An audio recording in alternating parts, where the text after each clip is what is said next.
Imagine a cena, são 7 da manhã num drive-thru de uma capital brasileira. 2 pernas na fila, 2 carros, e a diferença entre eles resume um século de confusão financeira. Na frente, um Corolla 0 km, pintura retinta, faróis afiados, cheiro de novidades correndo pelo estofamento. Atrás, um Gol velho, arranhado no para-choque, painel solto, retrovisor colado com fita. Todo brasileiro que olha essa fila aposta sem pestanejar. O dono do Corolla é o rico do pedaço. Eu, como auditor dessa história, aposto o contrário. Eu aposto que o dono do Corolla tem boletos cruzando a conta todo dia 10, um IPVA de R$ 1.800 apertando o orçamento, um seguro de R$ 3.500 que sangra mês a mês e 52 parcelas longas pela frente. Eu aposto e comprovarei com dados que o dono do Gol quitado não deve R$1 a ninguém. E que a diferença entre as duas escolhas, aparentemente pequena, se converte em mais de R$2 milhões ao longo de 3 décadas. O número antecede a amabilidade. E o número deste vídeo é este. O custo de parecer rico no Brasil de hoje passou de 2 milhões por pessoa. Vamos desconstruir essa fachada tijolo por tijolo. A tese que vamos perseguir tem nome técnico. Chama-se Stealth Wealth, riqueza furtiva. A decisão deliberada de parecer menos do que se é. Não é miserabilidade, não é mesquinharia, não é avareza de tio Patinho, é engenharia. É a engenharia de esconder o patrimônio da própria rede social e, principalmente, da própria impulsividade. O dono do Gol não é pobre, ele é um operador frio do próprio orçamento. Ele entendeu que a riqueza visível é riqueza tributável, depreciável, observável e que a riqueza invisível é a única que compõe juros, compõe liberdade e compõe o poder de dizer não. Quando você parece pobre, você desliga do sistema de predadores que vivem de te vender a versão mais cara da sua própria insegurança. Parecer pobre, no sentido técnico, é o ativo mais rentável do seu balanço. E essa engenharia não é invenção de canal de YouTube. É uma tecnologia que as famílias mais ricas da Europa operam há séculos. Pegue os Rothschild, pegue as dinastias italianas, pegue o dinheiro velho de Genebra. O que você vê de fora é descrição. Carros comuns, endereços discretos, sem logotipo na lapela, sem postagem em rede social. O patrimônio deles existe e é colossal, mas opera fora da retina do público. Foi o dinheiro novo, sobretudo o americano do pós-guerra, que inventou a obrigação de exibir. Warren Buffett, para estar o exemplo mais didático do planeta, mora até hoje na mesma casa de Omaha que comprou em 1958 por $31.500. Hoje ela vale cerca de 700 mil. Ele vale 130 bilhões. A casa dele não conta a história dele. E é exatamente por isso que a história dele continua intocada. O brasileiro médio inverteu a equação. A casa conta a história antes do patrimônio existir e o patrimônio nunca chega porque a casa o devora. A aparência virou a causa. O capital virou o efeito colateral adiado. E a magnitude do problema não é opinativa. Vamos aos dados, porque o auditor trava no dado. A CNC, Confederação Nacional do Comércio, divulgou em 2024 um retrato brutal. 78% das famílias brasileiras estavam endividadas no momento da pesquisa. 7 em cada 10. E o detalhe que interessa, dentro desse número estão incluídas famílias que ganham mais de 10 salários mínimos por mês. Ou seja, famílias de classe média alta, com renda real, com carteira assinada, com plano de saúde, com nome limpo na praça, estão tão endividadas quanto um motorista que financia uma geladeira em 12 vezes. O problema brasileiro não é de renda baixa, é de arquitetura de gasto. A torneira jorra e o balde fura. Aumentar salário sem vedar o balde só inunda o chão mais rápido. Vamos cruzar com outra fonte, porque um dado isolado é anedota. A pesquisa de orçamentos familiares do IBGE, na sua última edição publicada, mostra que a família brasileira média destina quase 20% do orçamento ao transporte e dentro disso, boa parte vai para combustível, parcela de carro e manutenção. Outros 15% somam lazer fora do domicílio, roupas e cuidados pessoais. Some esses dois e chega a 1/3 da renda, indo para categorias onde a aparência pesa mais que a função. A Ambima, no seu raio-x do investidor brasileiro, confirma o retrato. Apenas uma em cada 4 famílias declara qualquer aplicação financeira. 3 em cada 4 não tem sequer um título do Tesouro Direto, não tem sequer um fundo simples, tem, em compensação, 2 celulares financiados, uma televisão de 50 polegadas e uma assinatura de streaming por cômodo. A composição do balanço familiar brasileiro é o oposto do que ensina qualquer manual. Do lado do ativo, vazio, do lado do passivo, abarrotado. A fachada tem 3 andares, a conta tem saldo zero. Vamos a outro número, do Serasa Experian. Mais da metade dos brasileiros endividados pesquisados declarou não conseguir cobrir um imprevisto de R$2.000 sem recorrer a novo empréstimo. Leia isso de novo com atenção: R$2.000, uma geladeira queimada, um amortecedor estourado, uma urgência médica de dentista. Mais da metade do país endividado, mesmo ganhando salário, precisaria voltar ao banco e contrair nova dívida para lidar com R$2.000. Esse é o estado real da fachada. A pessoa no Corolla Zero, no drive-thru da manhã, está uma geladeira queimada de nova rodada de juros. Não existe reserva, existe parcela. E a parcela de aparência comeu a reserva de emergência. O carro bonito não é sinal de riqueza. Ele é a prova de que a reserva foi sacrificada no altar da roda de liga. A pergunta que cabe agora é estrutural. Por que o brasileiro faz isso com o próprio dinheiro? A resposta não é moral, é biológica. O cérebro humano foi moldado em tribos ancestrais durante centenas de milhares de anos, e na tribo, status significava sobrevivência. O indivíduo que sinalizava status alto, força, recursos, tinha mais acesso à comida, a parceiros e à proteção. Sinalizar status para o cérebro é um comando de não morrer, e esse comando continua rodando dentro do crânio de um paulistano que ganha R$5.000 e financia um SUV que não cabe na garagem. A biologia não sabe que você tem carteira de trabalho, ela só sabe que você precisa ser visto. Pegue uma cena que qualquer brasileiro reconhece: um casal de noivos, ambos somando R$8.000 de renda mensal. Eles assinam num assento só cerca de R$80.000 em fornecedores de casamento. Buffet, fotografia, cerimônia, lua de mel parcelada em 24 vezes. Para impressionar 200 convidados, dos quais 80 são colegas de trabalho que esquecerão o tempero dos aperitivos em menos de 3 meses. A foto da mesa de doces vai colher 400 curtidas no Instagram, 380 vindas de pessoas que não saberiam dizer o nome dos noivos 6 meses depois. A dopamina dessa noite dura 48 horas. A parcela do buffet dura 48 meses. 400 curtidas por 48 meses. O custo por curtida, na ponta do lápis, supera R$40. Nenhum investimento na história da humanidade teve pior relação entre custo e retorno emocional documentado. E ainda assim, ele é replicado em todo o fim de semana, em toda a capital do país, com a mesma cadência de uma linha de montagem. A aparência paga em dinheiro, o retorno vem em aplauso de quem não te conhece. Se a biologia pressiona, a tecnologia hackeia. O consumo conspícuo, termo cunhado no fim do século XIX pelo economista Thorstein Veblen, é o consumo que existe para ser visto, não para ser usado. E nunca, em toda a história da humanidade, o consumo conspícuo teve tanta amplificação quanto hoje. Uma ring light de R$200, posicionada no canto do quarto, transforma qualquer jantar num story.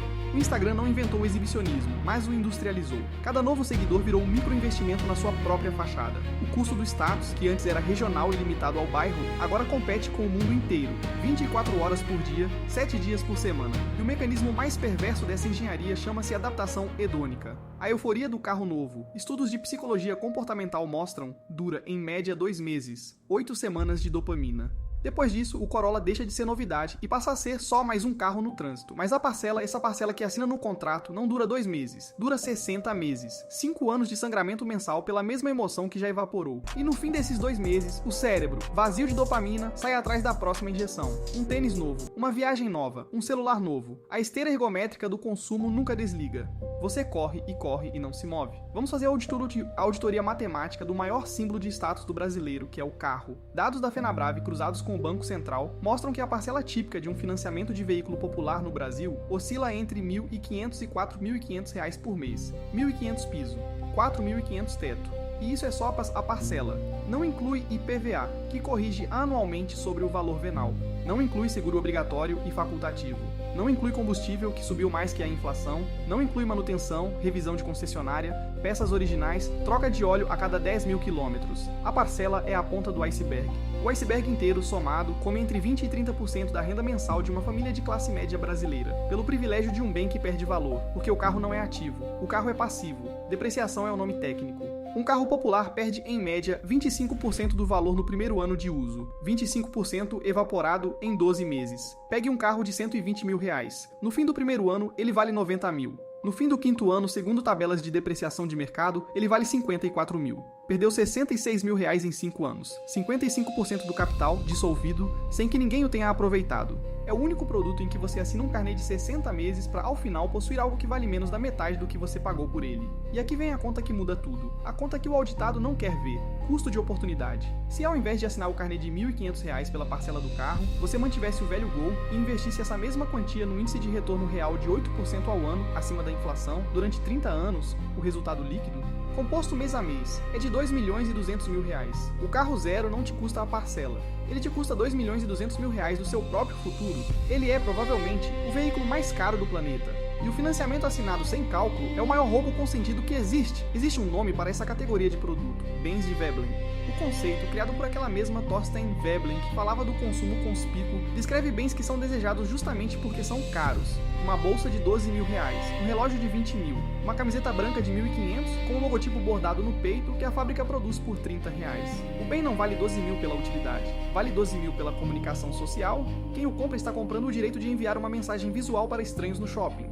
e está comprando esse direito a crédito, na maioria das vezes. Você financia a comunicação com gente que não te conhece. E a economia oculta dessa indústria é o que separa o cliente do operador. A casa de moda não ganha o dinheiro onde você acha. O perfume de R$800, que sai da fábrica por 60, é a isca, a porta de entrada. Barato o suficiente para o cliente de classe média achar que entrou na marca, caro o suficiente para a marca pagar o aluguel da loja na avenida. A margem real a que sustenta o grupo está na bolsa de 15 mil, fabricada por 800. E o segundo motor, mais silencioso ainda, é o licenciamento. A grife não fabrica o óculos, não fabrica o relógio, não fabrica a fragrância mais barata. Ela assina um contrato, cobra 12% de royalty sobre o faturamento de terceiros que usam o nome dela. Você compra o óculos da grife achando que está vestindo a marca. Na verdade, está pagando royalty a uma empresa que nunca tocou no seu óculos. O faturamento bruto da sua compra vai para a fábrica anônima. O lucro líquido, sob a forma de royalty, vai para a matriz. O sistema inteiro se sustenta em fazer você acreditar que o perfume te eleva quando o perfume é só a boia de pesca. A economia oculta do luxo é a conversão do seu desejo de status em margem para quem nunca vai te ver.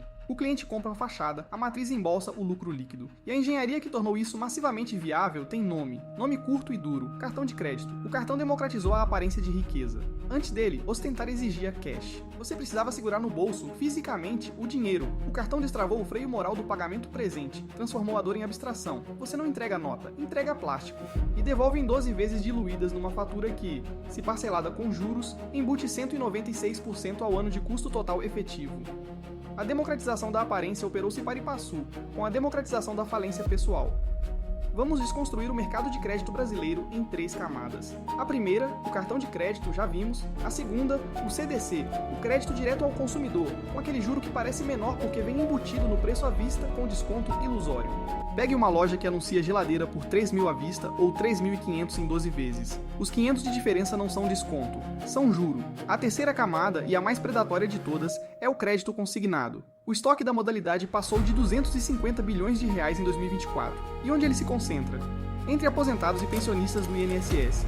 Exatamente no bolso que, por lógica, deveria estar em modo conservação. O aposentado pega 10 mil, paga 5 anos, ainda deve 8. Refaz, tira mais 3, deve 11. O banco fatura o lucro líquido mensal, o aposentado o faturamento bruto do próprio contra-cheque. A margem que paga o lucro trimestral das grandes instituições é extraída, gota a gota, da conta corrente de quem já trabalhou 40 anos. Aparecer com aparato de consumo é o sintoma. O sistema que o alimenta é a doença. Aparece aqui outro mecanismo, silencioso e devastador, descrito pelo filósofo francês Denis Diderot em um ensaio de 1769. O efeito de Diderot. Ele ganhou um belo roupão de presente, sentiu que o resto do quarto estava feio e saiu comprando tudo para combinar. Comprou nova escrivaninha, novos cortinados, novos quadros. Arruinou-se pela espiral de coerência estética. Hoje, no apartamento brasileiro, a lógica é a mesma. Você compra uma nova TV Smart de 55 polegadas. De repente, o rack antigo parece ridículo ao lado dela. Você troca o rack. Com o rack novo, o tapete parece velho. Troca o tapete. Com o tapete novo, o sofá fica destoando. Troca o sofá. Com o sofá novo, a parede fica pedindo um quadro. E a espiral nunca para, porque sempre haverá um detalhe que parece desatualizado. E a pressão dessa espiral sobe geometricamente quando você muda de bairro. Esse é o detalhe que faz o auditor arregalar os olhos. Mudar para um condomínio mais nobre não é só mudar de endereço. É migrar de referência visual. O vizinho sinaliza padrão de vida. Você vê o carro dele na garagem, vê o celular novo, vê o enfeite, e a comparação começa silenciosamente a recalibrar o seu gosto. Você não consegue andar de Gol num condomínio onde todos andam de SUV. A pressão social, invisível nos contratos, embutida na portaria, corrói a sua constrição financeira mês a mês. Mudar de bairro caro é documento assinado para inflar o estilo de vida. Você não mudou de bairro, você mudou de faixa de consumo. Vamos meter a câmera dentro desse apartamento 6 meses depois da mudança. A euforia da chave virou rotina. O que se instalou no lugar dela é uma série silenciosa de microdespesas que ninguém previu na planilha. A escola das crianças no novo bairro cobrou mensalidade 30% maior que a anterior. O presente de aniversário do filho do vizinho, num padrão que a turma impôs, saiu por R$300. A academia da quadra, R$80 mensais na rua antiga, virou 250. O café da manhã na padaria do condomínio, que parecia charme, virou R$13 por manhã, vezes 30 dias, vezes 12 meses. R$4.680 por ano em pão de queijo com cappuccino. Ninguém assinou um documento migrando de faixa de consumo.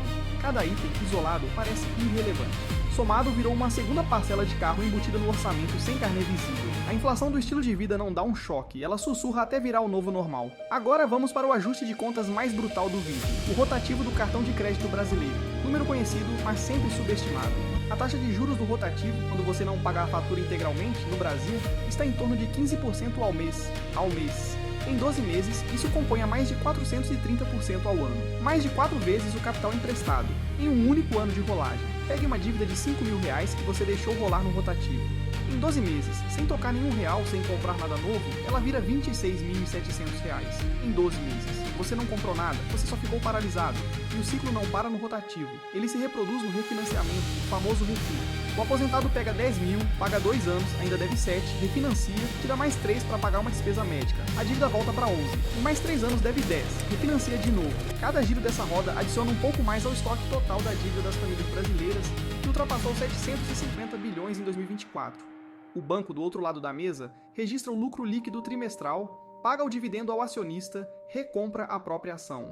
O cliente que assinou o instrumento paga a conta. É a mesma engenharia da fábrica de luxo, em outra escala. O cliente enxerga a isca, o dinheiro pequeno que entra na conta. A matriz enxerga a margem, o lucro líquido que se acumula no balanço. O refin é a fábrica de luxo do banco. Isca na ponta do cliente, margem na ponta da matriz. A origem dessa dívida quase sempre não é emergência médica nem desemprego inesperado.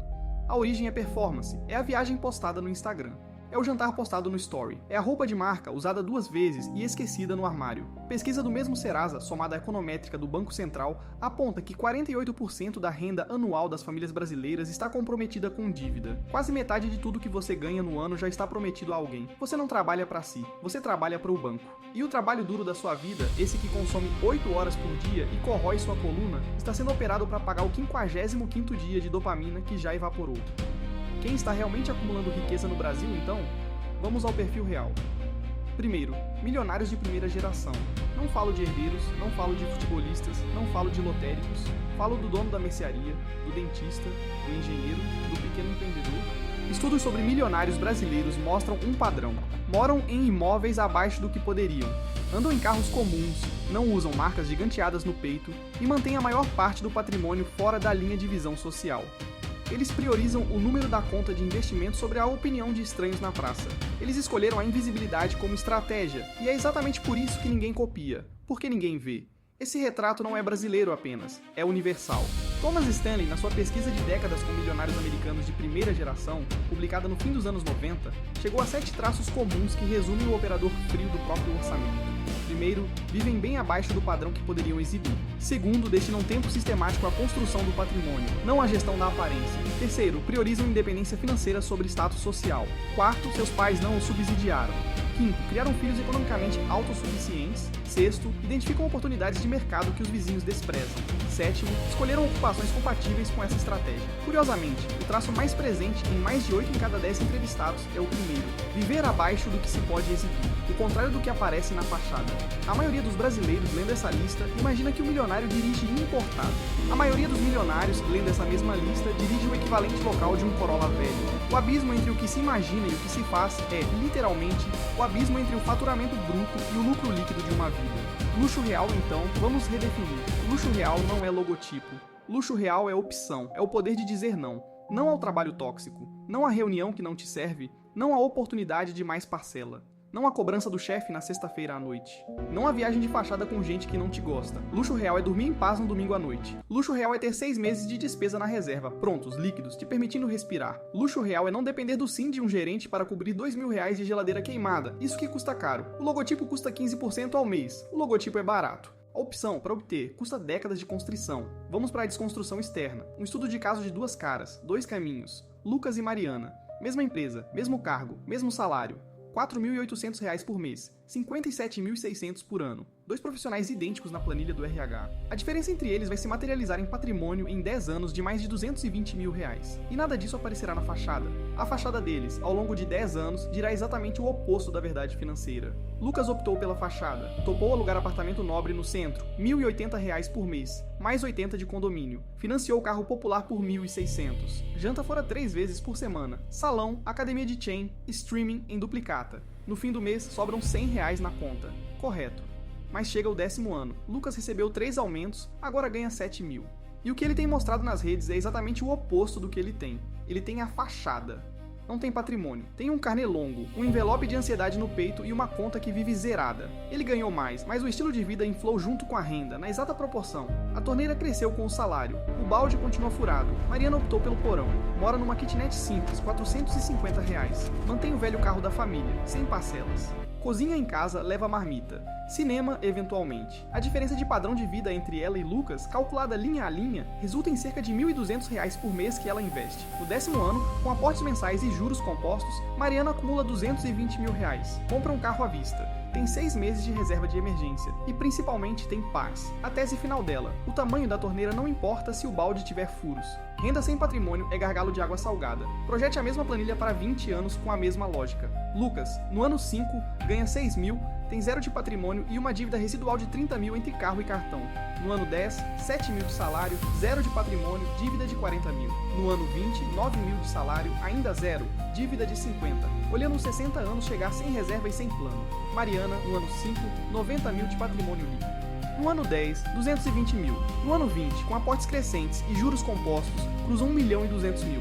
Nesse ponto, a própria renda do patrimônio, sozinha, já cobre metade do salário dela. Ela está em tese semi-aposentada. Os dois colegas, idênticos na planilha do RH, divergiram em mais de 1 milhão e 200 mil reais. Nenhum colega de trabalho nota a diferença, porque a fachada dos dois continua dizendo o oposto da verdade. Lucas parece próspero. Mariana parece modesta. A planilha do RH não vê o patrimônio, só a auditoria vê. Renda é o que você ganha, patrimônio é o que você conserva. A maioria dos brasileiros confunde os dois. Falam de salário como se fosse riqueza. Mas salário sem comportamento é só a velocidade da fuga. Aumentar a renda sem alterar o comportamento é exatamente como furar mais buracos no balde e aumentar a torneira. A água continua saindo. O financeiro comportamental chama isso de inflação do estilo de vida.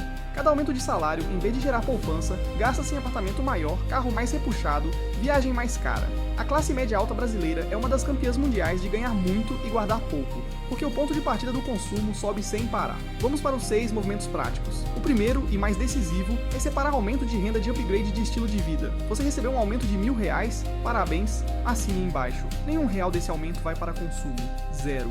Cada real do aumento vai direto para investimento no mesmo dia do depósito. Sua despesa fixa permanece adiantes. Você gasta o que gastava, porque uma promoção não te obriga a mudar de padrão. Assim você transforma aquela diferença em capital que compõe sozinho. Sem este movimento, todos os outros 5 colapsam, porque o vazamento do balde é maior que qualquer aporte. O segundo movimento é automatizar antes da vontade de gastar. Esse é o ponto da economia comportamental celebrada por Daniel Kahneman, Prêmio Nobel. O seu cérebro não resiste à tentação. Não resiste. Você pode prometer agora mesmo, com a mão no peito, que vai poupar R$5.000 no fim do mês, e no dia 20 você estará de novo remediando a parcela do streaming. A solução não é vontade, é arquitetura. Configure uma transferência automática no dia do seu pagamento para a corretora ou banco digital. Abasteça o dinheiro antes que ele toque a conta corrente. Pague a si mesmo primeiro. Esse dinheiro não existe para você, existe para seu patrimônio. O terceiro movimento é calcular custo por uso e custo de oportunidade em 10 anos, antes de qualquer compra relevante.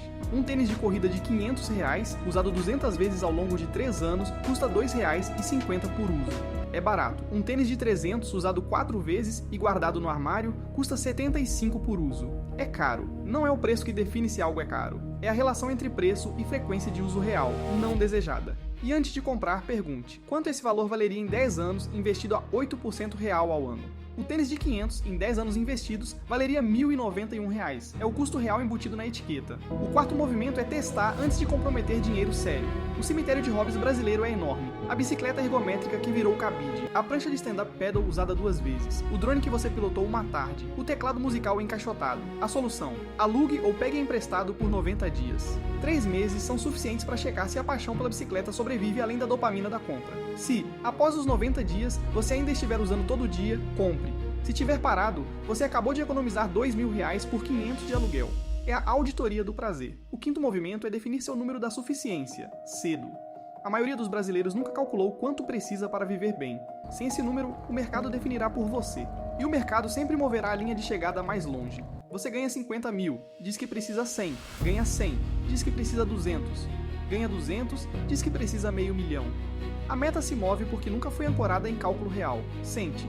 Liste suas despesas reais, estime uma taxa de retirada segura de 4% ao ano sobre o patrimônio e obtenha seu número. Depois disso, pare de correr.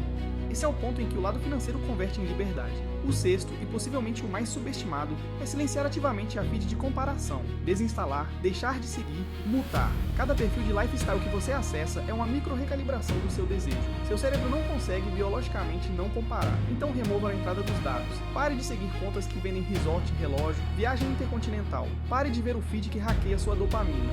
A comparação drena a energia que deveria estar tecendo a sua construção. Em silêncio social, seu patrimônio cresce mais rápido, porque nada mais o rebate. Antes de seguir, eu preciso responder ao contraponto argumento que mais ouço quando apresento esses 6 movimentos em palestras. Alguém sempre levanta a mão e dispara: mas e se eu morrer amanhã? Tudo que eu não aproveitei perdeu. A frase tem o charme do carpe diem, mas o péssimo costume de ignorar a probabilidade. A chance de um brasileiro adulto em plena força de trabalho morrer amanhã é inferior a 1/10 de 1%.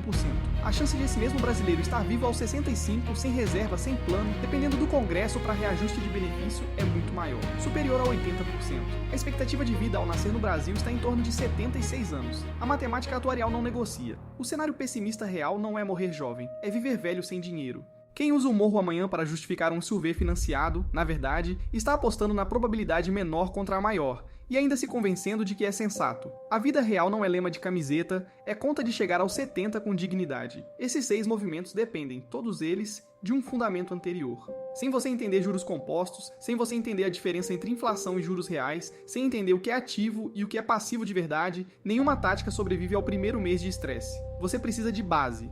Você precisa entender por que R$100 investidos hoje viram 750 em 25 anos. Precisa entender por que R$100 embaixo do colchão viram 45 de poder de compra no mesmo período. Precisa entender por que lucro líquido importa mais que faturamento bruto no investimento e na vida pessoal. E por falar em faturamento bruto versus lucro líquido, vamos para a matriz que prometi. 3 cenários para o dono do velho Gol aplicar a estratégia de parecer pobre. Cenário bairro: aluguel de 400, kitnet simples, sem carro financiado, aporte mensal de 1.500 em índice de 8% real. Em 20 anos, ele acumula R$840 mil.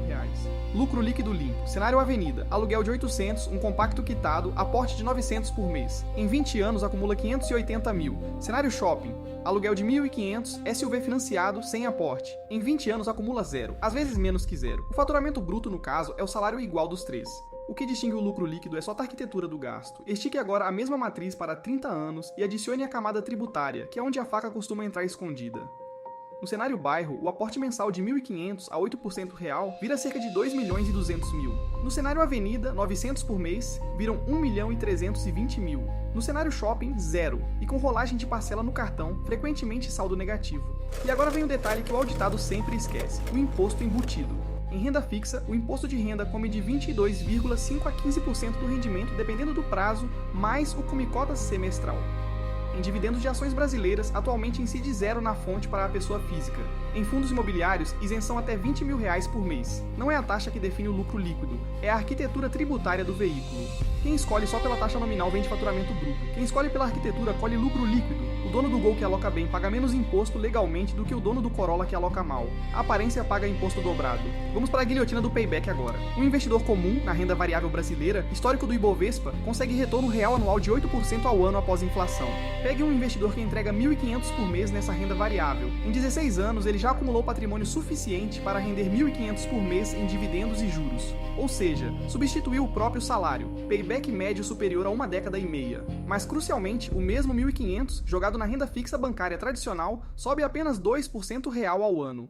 Demoraria 45 anos para substituir o próprio salário. Quase o triplo do tempo. Renda fixa é segurança de curto prazo, não é liberdade de longo prazo. Quem confunde os dois permanece preso até os 65. E aqui, o choque final do vídeo: 45 anos versus 16 anos. Renda fixa triplica o tempo da sua vida trabalhada.